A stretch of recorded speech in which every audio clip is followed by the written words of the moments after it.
Malacanang reiterates that it is doing all it can to save the life of Mary Jane Veloso, a Filipino overseas worker sentenced to death in Indonesia for possession of illegal drugs. Presidential spokesman Lacierda also assured that those behind Veloso's fate will be made to answer for their misdeed. The details from Elena. The government continues to exhaust all means to save the life of Mary Jane Veloso, who is on death row for drug trafficking in Indonesia.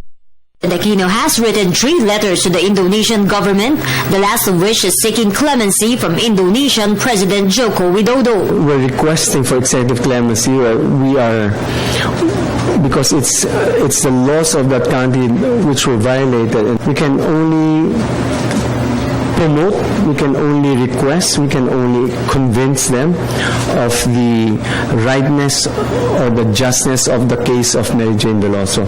And hopefully, President Widodo will be able to find this matter separate, independently, and based on the merits of the case, whether it's true that Mary Jane Veloso was hoodwinked into carrying that particular piece of luggage. The government has vowed to go after the people responsible for Veloso's conviction.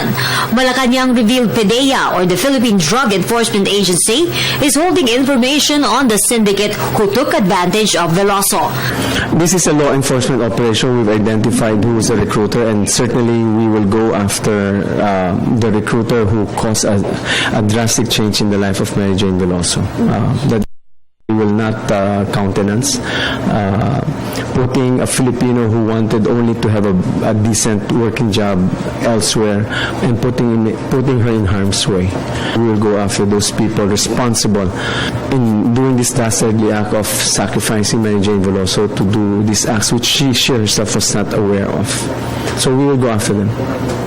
Veloso is set to be executed on Friday, April 24, by firing squad. For the People's Television, Elena Luna.